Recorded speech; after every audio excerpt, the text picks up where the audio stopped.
അസ്സലാമു അലൈക്കും. ബിസ്മില്ല. അസ്സലാത്തു വസ്സലാമു അലാ അഷ്റഫിൽ മുർസലീൻ വഅലാ ആലിഹി വസഹ്ബിഹി അജ്മഈൻ. അമ്മാ ബഅദ്. പ്രിയപ്പെട്ട കൂട്ടുകാരെ, നമ്മൾ ഇന്ന് നോക്കാൻ പോകുന്നത് ക്ലാസ് 7 താരീഖുൽ ഇസ്ലാം, അതിലെ 7ാമത്തെ പാഠവും അതിൻ്റെ തദ്രീബാത്തുമാണ്. കൂട്ടുകാർക്ക് വീഡിയോ ഇഷ്ടപ്പെട്ട് കഴിഞ്ഞാൽ നമ്മുടെ ചാനലൊന്ന് സബ്സ്ക്രൈബ് ചെയ്യുക, ലൈക്ക് ചെയ്യുക, നിങ്ങളുടെ അഭിപ്രായങ്ങളും നിർദ്ദേശങ്ങളും കമൻറ്റിൽ അറിയിക്കുക. അപ്പോൾ നമുക്ക് പാഠം നോക്കാം. അൽ വഹദത്തു സാബിക, 7ാമത്തെ പാഠം. ബഷീറം വനദീറ. അപ്പോൾ ഈ പാഠത്തിൽ എന്താണ് പഠിക്കുന്നത് അത് നമുക്ക് നോക്കാം. നബി സല്ലല്ലാഹു അലൈഹി വസല്ലമ സത്യദീനിലേക്ക് ആളുകളെ ക്ഷണിക്കാൻ തുടങ്ങി. അള്ളാഹു തആലയെ മാത്രം ആരാധിക്കുക, സത്യം പറയുക, കുടുംബ ബന്ധം ചേർക്കുക, തിന്മകൾ വർജിക്കുക അവിടുന്ന് ആഹ്വാനം ചെയ്തു. ആദ്യം രഹസ്യമായി പ്രബോധനം നടത്തി, പിന്നീട് അത് പരസ്യമാക്കി. അതോടെ മുശ്രിക്കുകൾ നബി സല്ലല്ലാഹു അലൈഹി വസല്ലമയ്ക്കും അനുയായികൾക്കും നേരെ അക്രമങ്ങൾ അഴിച്ചുവിട്ടു. എന്നാൽ ഇതൊന്നും വിശ്വാസികളെ സത്യത്തിൽ നിന്ന് അകറ്റിയില്ല. നബി സല്ലല്ലാഹു അലൈഹി വസല്ലമയെ തളർത്തിയതുമില്ല. ഈ സമയത്ത് മുശ്രിക്കുകൾ മറ്റൊരു തന്ത്രം പ്രയോഗിച്ചു. ഇനി അടുത്ത പാരഗ്രാഫ് നോക്കാം. നബി സല്ലല്ലാഹു അലൈഹി വസല്ലമയോട് അവർ പറഞ്ഞു, 1 വർഷം നീ ഞങ്ങളുടെ ദൈവത്തെ ആരാധിക്കുക, 1 വർഷം നിന്റെ ഇലാഹിനെ ഞങ്ങളും ആരാധിക്കാം. ഈ സമയത്താണ് സൂറത്തുൽ കാഫിറൂന അവതരിച്ചത്. നിങ്ങൾക്ക് നിങ്ങളുടെ മതം, എനിക്ക് എൻ്റെ മതം. ഈ സൂറയുടെ ആശയം അതായിരുന്നു. ഈ സന്ദർഭത്തിൽ അവർ പ്രലോഭനത്തിന് മുതിർന്നു. മുശ്രിക്കുകളുടെ തീരുമാനമനുസരിച്ച് ഔത്ബത്ത് ബിൻ റബീഅ നബി സല്ലല്ലാഹു അലൈഹി വസല്ലമയെ സമീപിച്ച് പറഞ്ഞു, സഹോദരപുത്ര, നിനക്ക് കുടുംബത്തിൽ വലിയ സ്ഥാനമുണ്ട്. നീ ഇപ്പോൾ വലിയ ഒരു പ്രശ്നവുമായിട്ടാണ് ജനങ്ങളെ സമീപിച്ചിരിക്കുന്നത്. അതിലൂടെ അവരുടെ ഐക്യം ഇല്ലാതാക്കി, അവരെ വിഡ്ഢികളാക്കി. അതുകൊണ്ട് ഞാൻ നിന്റെ മുൻപിൽ ചില നിർദ്ദേശങ്ങൾ വെക്കാം. അതിലൊന്ന് നിനക്ക് സ്വീകരിക്കാൻ കഴിഞ്ഞേക്കാം. നബി സല്ലല്ലാഹു അലൈഹി വസല്ലമ പറഞ്ഞു, അബുൽ വലീദ്, പറയൂ, കേൾക്കട്ടെ. ഇനി അടുത്ത പാരഗ്രാഫ് നോക്കൂ. ഉത്ബ എന്താണ് നബി സല്ലല്ലാഹു അലൈഹി വസല്ലമയോട് പറയുന്നത്? സഹോദരപുത്ര, നീ ഈ ദൗത്യം കൊണ്ട് പണമാണ് ആഗ്രഹിക്കുന്നതെങ്കിൽ ഞങ്ങളുടെ കൂട്ടത്തിൽ ഏറ്റവും വലിയ ധനികനാവാൻ മാത്രം പണം ഞങ്ങൾ ശേഖരിച്ചു തരാം. നേതൃത്വമാണ് ആഗ്രഹിക്കുന്നതെങ്കിൽ നിന്നെ നേതാവാക്കാം. നിന്റെ സമ്മതമില്ലാതെ ഞങ്ങൾ ഒരു തീരുമാനവും എടുക്കില്ല. രാജാവാകാനാണ് മോഹമെങ്കിൽ നിന്നെ ഞങ്ങൾ രാജാവാക്കാം. നിനക്ക് രോഗം ബാധിച്ചതാണെങ്കിൽ ഞങ്ങൾ എത്ര പണവും ചെലവഴിച്ച് നിന്നെ ചികിത്സിച്ച് സുഖപ്പെടുത്താം. ഉത്ബത് പറഞ്ഞപ്പോൾ നബി സല്ലല്ലാഹു അലൈഹി വസല്ലമ പറഞ്ഞ മറുപടിയാണ് അടുത്ത പാരഗ്രാഫിൽ നോക്കുന്നത്. നിങ്ങൾ പറഞ്ഞു കഴിഞ്ഞല്ലോ, എങ്കിൽ കേൾക്കൂ എന്ന് പറഞ്ഞ് നബി സല്ലല്ലാഹു അലൈഹി വസല്ലമ സൂറത്ത് ഫുസ്സിലത്തിലെ 1 മുതൽ 6 വരെയുള്ള ആയത്തുകൾ പാരായണം ചെയ്തു. അപ്പോൾ ഉത്ബ നബി സല്ലല്ലാഹു അലൈഹി വസല്ലമയുടെ വായ പൊത്തിപ്പിടിച്ച് പറഞ്ഞു, ദയവായി ഓത്തു നിർത്തൂ. അദ്ദേഹം മടങ്ങിച്ചെന്ന് ഖുറൈശികളോട് പറഞ്ഞു, ഞാനൊരു വചനം കേട്ടു, അതുപോലൊന്ന് ഞാൻ മുമ്പ് കേട്ടിട്ടില്ല. അള്ളാഹുവാണ് സത്യം, അത് കവിതയല്ല, ജോത്സ്യവുമല്ല. ഖുറൈശികളെ, എന്നെ അനുസരിക്കൂ, അയാളെ അയാളുടെ പാട്ടിന് വിട്ടേക്കൂ. നബി സല്ലല്ലാഹു അലൈഹി വസല്ലമ പ്രബോധനം തുടർന്നു. ഇസ്ലാമിലേക്ക് ആളുകൾ കൂടുതൽ വരാൻ തുടങ്ങി. അപ്പോൾ ഖുറൈശികൾ നബി സല്ലല്ലാഹു അലൈഹി വസല്ലമയുടെ സംരക്ഷകനായ അബൂ ത്വാലിബിനെ സമീപിച്ചു. നബി സല്ലല്ലാഹു അലൈഹി വസല്ലമയെ തന്റെ ദൗത്യത്തിൽ നിന്ന് തടയാനോ അല്ലെങ്കിൽ അവർക്ക് വിട്ടുകൊടുക്കാനോ ആവശ്യപ്പെട്ടു. ഇക്കാര്യം അറിയിച്ച അബൂ ത്വാലിബിനോട് നബി സല്ലല്ലാഹു അലൈഹി വസല്ലമ തൊണ്ടയിടറി പറഞ്ഞു, അവർ എൻ്റെ വലതു കൈയിൽ സൂര്യനെയും ഇടതു കൈയിൽ ചന്ദ്രനെയും വെച്ച് തന്ന് ഇക്കാര്യം ഉപേക്ഷിക്കാൻ പറഞ്ഞാലും ഞാനിത് ഉപേക്ഷിക്കുകയില്ല. ഒന്നുകിൽ അല്ലാഹു തആല അത് വിജയിപ്പിക്കും, അല്ലെങ്കിൽ ഈ മാർഗത്തിൽ ഞാൻ മരിക്കും.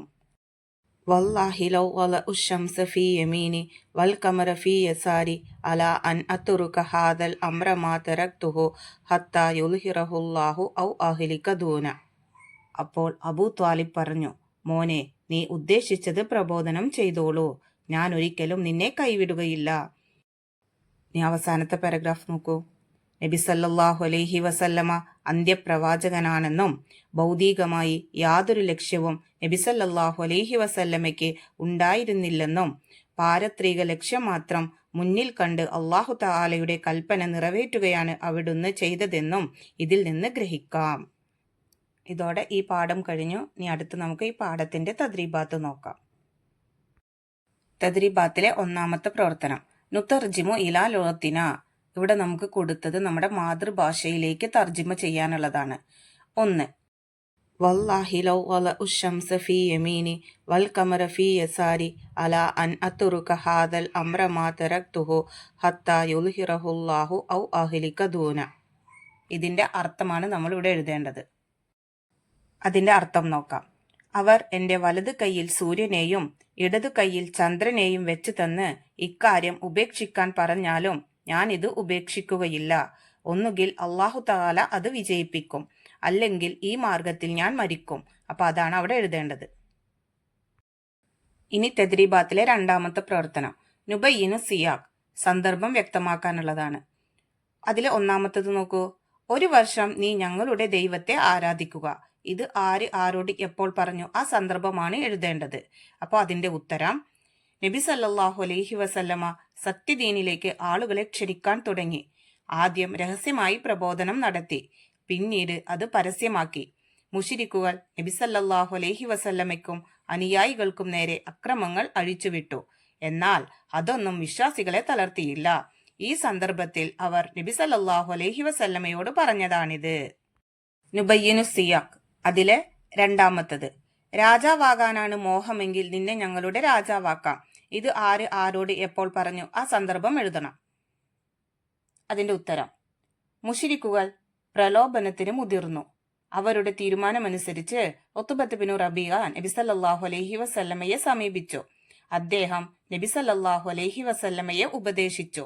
ഈ സന്ദർഭത്തിൽ ഉത്ബത്ത് ബിനു റബീഅ നബി സല്ലല്ലാഹു അലൈഹി വസല്ലമയെ തന്റെ ദൗത്യത്തിൽ നിന്ന് പിന്തിരിപ്പിക്കുന്നതിനായി ചില വാഗ്ദാനങ്ങൾ നൽകി. അക്കൂട്ടത്തിൽ അദ്ദേഹം പറഞ്ഞതാണിത്. അപ്പൊ ഇത്രയാണ് അവിടെ എഴുതേണ്ടത്. നുബയ്യിനു സിയാഖ്, അതിൽ മൂന്നാമത്തത് മോനെ, നീ ഉദ്ദേശിച്ചത് പ്രബോധനം ചെയ്തോളൂ. ഇത് ആര് ആരോട് എപ്പോൾ പറഞ്ഞു? ആ സന്ദർഭം എഴുതണം. അതിന്റെ ഉത്തരം അവർ എന്റെ വലതു കൈയിൽ സൂര്യനെയും ഇടതു കൈയിൽ ചന്ദ്രനെയും വെച്ച് തന്ന് ഇക്കാര്യം ഉപേക്ഷിക്കാൻ പറഞ്ഞാലും ഞാൻ ഇത് ഉപേക്ഷിക്കുകയില്ല. ഒന്നുകിൽ അള്ളാഹു തആല അത് വിജയിപ്പിക്കും, അല്ലെങ്കിൽ ഈ മാർഗത്തിൽ ഞാൻ മരിക്കും എന്ന് തൊണ്ടയിടറി അബൂ ത്വാലിബിനോട് നബി സല്ലല്ലാഹു അലൈഹി വസല്ലമ പറഞ്ഞു. അപ്പോൾ അബൂ ത്വാലിബ് പറഞ്ഞതാണിത്. ഇനി തദ്രീബാത്തിലെ മൂന്നാമത്തെ പ്രവർത്തനം നുജീബ്, ഉത്തരം എഴുതാനുള്ളതാണ്. ഒന്നാമത്തെ ചോദ്യം സൂറത്തുൽ കാഫിറൂന അവതരിച്ചത് എപ്പോൾ? അതിന്റെ ഉത്തരം മുശ്രിക്കുകൾ നബി സല്ലല്ലാഹു അലൈഹി വസല്ലമയോട് 1 വർഷം നീ ഞങ്ങളുടെ ദൈവത്തെ ആരാധിക്കുക, 1 വർഷം നിന്റെ ഇലാഹിനെ ഞങ്ങളും ആരാധിക്കാം എന്ന് പറഞ്ഞു. ഈ സന്ദർഭത്തിലാണ് സൂറത്തുൽ കാഫിറൂന അവതരിച്ചത്. ഇനി രണ്ടാമത്തെ ചോദ്യം സൂറത്തുൽ കാഫിറൂനയിലെ ഉള്ളടക്കം എന്താണ്? ഉത്തരം നിങ്ങൾക്ക് നിങ്ങളുടെ മതം, എനിക്ക് എന്റെ മതം എന്നതായിരുന്നു സൂറത്തുൽ കാഫിറൂനയിലെ ഉള്ളടക്കം. മൂന്നാമത്തെ ചോദ്യം പ്രലോഭനവുമായി വന്ന ഉത്ബയുടെ സംസാരം കഴിഞ്ഞപ്പോൾ നബി സല്ലല്ലാഹു അലൈഹി വസല്ലമ ഓതി എന്ത്? ഉത്തരം സൂറത്ത് ഫുസ്സിലത്തിലെ 1 മുതൽ 6 വരെയുള്ള ആയത്തുകൾ. ഇനി നാലാമത്തെ ചോദ്യം പരിശുദ്ധ ഖുർആനിനെ കുറിച്ച് ഉത്ബ പറഞ്ഞതെന്ത്? അതിന്റെ ഉത്തരം ഞാനൊരു വചനം കേട്ടു, അതുപോലൊന്ന് ഞാൻ മുമ്പ് കേട്ടിട്ടില്ല. അള്ളാഹുവാണ് സത്യം, അത് കവിതയല്ല, ജ്യോത്സ്യവുമല്ല. ഖുറൈശികളെ എന്നെ അനുസരിക്കൂ, അയാളെ അയാളുടെ പാട്ടിന് വിട്ടേക്കൂ. അപ്പൊ അതാണ് അതിന്റെ ഉത്തരം. അഞ്ചാമത്തെ ചോദ്യം ഖുറൈശികൾ അബൂ ത്വാലിബിനോട് ആവശ്യപ്പെട്ടതെന്ത്? ഉത്തരം നബി സല്ലല്ലാഹു അലൈഹി വസല്ലമയെ തന്റെ ദൗത്യത്തിൽ നിന്ന് തടയാനോ അല്ലെങ്കിൽ ഖുറൈശികൾക്ക് വിട്ടുകൊടുക്കാനോ ആണ് ആവശ്യപ്പെട്ടത്. ഇനി ആറാമത്തെ ചോദ്യം നോക്കൂ.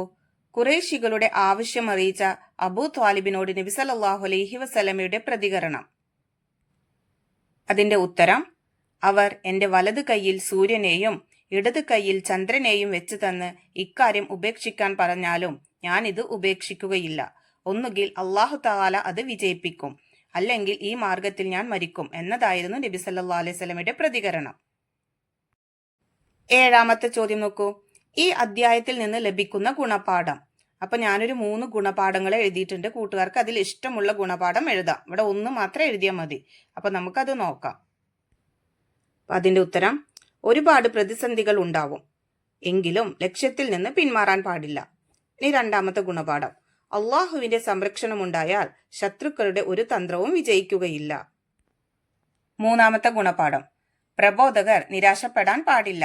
ഒരിക്കൽ തിരസ്കരിച്ചവർ തന്നെ മറ്റൊരു വേള സ്വീകരിച്ചേക്കാം. അപ്പൊ ഈ 3 ഗുണപാഠങ്ങൾ എഴുതിയിട്ടുണ്ട്. അപ്പൊ ഇതിൽ ഏത് വേണമെങ്കിലും കൂട്ടുകാർക്ക് അവിടെ എഴുതാവുന്നതാണ്. ഇനി നമുക്ക് അടുത്ത പ്രവർത്തനം നോക്കാം. തദ്രീബാത്തിലെ 4ാമത്തെ പ്രവർത്തനം തഹ്സീസ്. അസൈൻമെന്റ് എഴുതാനുള്ളതാണ്. 1. നബി സല്ലല്ലാഹു അലൈഹി വസല്ലമയുടെ പ്രബോധനം എന്ന വിഷയത്തിൽ ഉപന്യാസം തയ്യാറാക്കുക. അപ്പൊ അത് നമുക്കൊന്ന് നോക്കാം. അപ്പോൾ നബി സല്ലല്ലാഹു അലൈഹി വസല്ലമയുടെ പ്രബോധനം എന്ന് ഹെഡിങ് കൊടുക്കുക. എന്നിട്ട് ബാക്കി എഴുതുക. നബി സല്ലല്ലാഹു അലൈഹി വസല്ലമ തന്റെ പ്രബോധനത്തിൽ ക്രിയാത്മകമായ ശൈലിയും പ്രായോഗികമായ മേഖലകളെയുമാണ് അവലംബിച്ചത്. പ്രാഥമിക ഘട്ടം എന്ന നിലയിൽ രഹസ്യ പ്രബോധനം നടത്തി. 3 വർഷത്തോളം ഇതേ ശൈലി തന്നെ തുടർന്നു. ശേഷം ആശയ സത്യസന്ധതയും ദാർഢ്യതയും കൈമുതലാക്കി വിമർശക വൃന്ദത്തിന്റെ മുന്നിലേക്ക് ദൗത്യവുമായി ചെന്നു. വിമർശനത്തിന്റെയും പ്രതിരോധത്തിന്റെയും ദിനരാത്രങ്ങൾ. നബി സല്ലല്ലാഹു അലൈഹി വസല്ലമ പതറിയില്ല. ലക്ഷ്യത്തിലേക്കുള്ള പ്രയാണം തുടർന്നു. ഇനി അടുത്ത പാരഗ്രാഫായിട്ട് എഴുതുക. ശത്രുപക്ഷത്തു നിന്ന് നിരവധി പ്രകോപനങ്ങളും വാഗ്ദാനങ്ങളും ജീവിത സമ്മർദ്ദവും നേരിടേണ്ടി വന്നു. നബി സല്ലല്ലാഹു അലൈഹി വസല്ലമ അതിനെയെല്ലാം ബുദ്ധിപരമായി നേരിട്ടു. 23 വർഷത്തെ ഔദ്യോഗിക ജീവിതം ലോകത്താകമാനം ആദർശത്തിന്റെയും സംസ്കരണത്തിന്റെയും സമൂല മാറ്റത്തിന് ഹേതുവായി. ഇനി അടുത്ത പാരഗ്രാഫായിട്ട് എഴുതുക. വൈജ്ഞാനികമായ അടിത്തറയെ പരിഗണിച്ചുകൊണ്ടുള്ള ഇസ്ലാമിക പ്രബോധനമാണ് നബി സല്ലല്ലാഹു അലൈഹി വസല്ലമ നിലനിർത്തിയത്. ഏത് നിർണായക ഘട്ടത്തിലും അചഞ്ചലമായി നിലനിൽക്കാൻ ഒരു സാരഥ്യത്തിന് കഴിയണമെങ്കിൽ അയാൾ നിലകൊള്ളുന്ന ആശയത്തിൽ അഞ്ചലമായ ബോധ്യം അദ്ദേഹത്തിനുണ്ടാവണം. ഇക്കാര്യം നബി സല്ലല്ലാഹു അലൈഹി വസല്ലമ ഇതിലൂടെ നമുക്ക് പഠിപ്പിച്ചു തന്നു.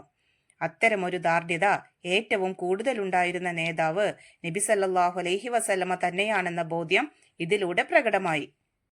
ഇനി അടുത്ത പാരഗ്രാഫ്. നിരവധി പരീക്ഷണങ്ങൾക്കും പീഡനങ്ങൾക്കുമൊടുവിൽ സത്യമതമായ ഇസ്ലാമിനെ വലിയ തോതിൽ വിജയിപ്പിച്ചതിനു ശേഷമാണ് തിരുനബി സല്ലല്ലാഹു അലൈഹി വസല്ലമ ഈ ലോകത്തു നിന്നും യാത്രയായത്. നബി സല്ലല്ലാഹു അലൈഹി വസല്ലമയുടെ സ്വഭാവ മാതൃകയായിരുന്നു ഈ വിജയത്തിന് പിന്നിൽ. കാരണം നിരവധി ശത്രുക്കൾ കഠിനമായി ഇസ്ലാമിനെ എതിർത്തിരുന്നപ്പോഴും നബി സല്ലല്ലാഹു അലൈഹി വസല്ലമയുടെ സത്യസന്ധതയും ഉത്തമ മാതൃകയും കണ്ട് ഇസ്ലാം സ്വീകരിച്ചു എന്ന് തന്നെ പറയാം. അപ്പൊ ഇത്രയാണ് അതിന്റെ ഉത്തരമായിട്ട് എഴുതേണ്ടത്. ഇനി തഹ്സീസിലെ 2ാമത്തത് മതപ്രബോധനം നടത്തുന്നവർ ശ്രദ്ധിക്കേണ്ട കാര്യങ്ങൾ എന്ന വിഷയത്തിൽ കുറിപ്പ് തയ്യാറാക്കുക. അപ്പൊ നമുക്കതൊന്ന് നോക്കാം.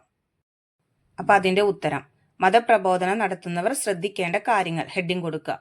എന്നിട്ട് ബാക്കി എഴുതുക. അള്ളാഹു നൽകിയ അനുഗ്രഹങ്ങളിൽ വെച്ച് ഏറ്റവും വലിയ അനുഗ്രഹമായ ഹിദായത്ത് നുകരാൻ ഭാഗ്യം ലഭിച്ചവരാണ് നമ്മളെങ്കിൽ മറ്റുള്ളവർക്ക് കൂടി ഈ ഹിദായത്തിന്റെ വെളിച്ചം ലഭിക്കാൻ അവരിലേക്കും ഇസ്ലാമിന്റെ സന്ദേശം എത്തിച്ചു കൊടുക്കുക എന്നത് വിശ്വാസികളുടെ ബാധ്യതയാണ്. മഹത്തായ പ്രതിഫലം വാഗ്ദാനം ചെയ്യപ്പെട്ട ഒരു കർമ്മമാണ് യഥാർത്ഥത്തിൽ ഇസ്ലാമിക പ്രബോധനം. ഇനി അടുത്ത പാരഗ്രാഫായിട്ട് എഴുതാം. പ്രബോധനം ഒരു നിർബന്ധ ബാധ്യതയാണ് എന്നും പ്രസ്തുത കർമ്മത്തിന് മഹത്തായ പ്രതിഫലമുണ്ട് എന്നും പഠിപ്പിച്ച ഇസ്ലാം അത് പ്രബോധനം ചെയ്യേണ്ട രീതിശാസ്ത്രവും നമ്മെ പഠിപ്പിച്ചു തന്നിട്ടുണ്ട്.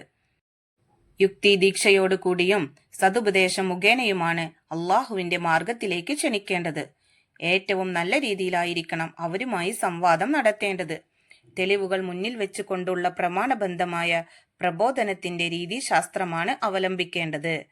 പ്രബോധനം കൊണ്ട് ഒരു പ്രബോധകൻ ലക്ഷ്യം വെക്കേണ്ട 1ാമത്തെ കാര്യം പരലോക മോക്ഷമാണ്.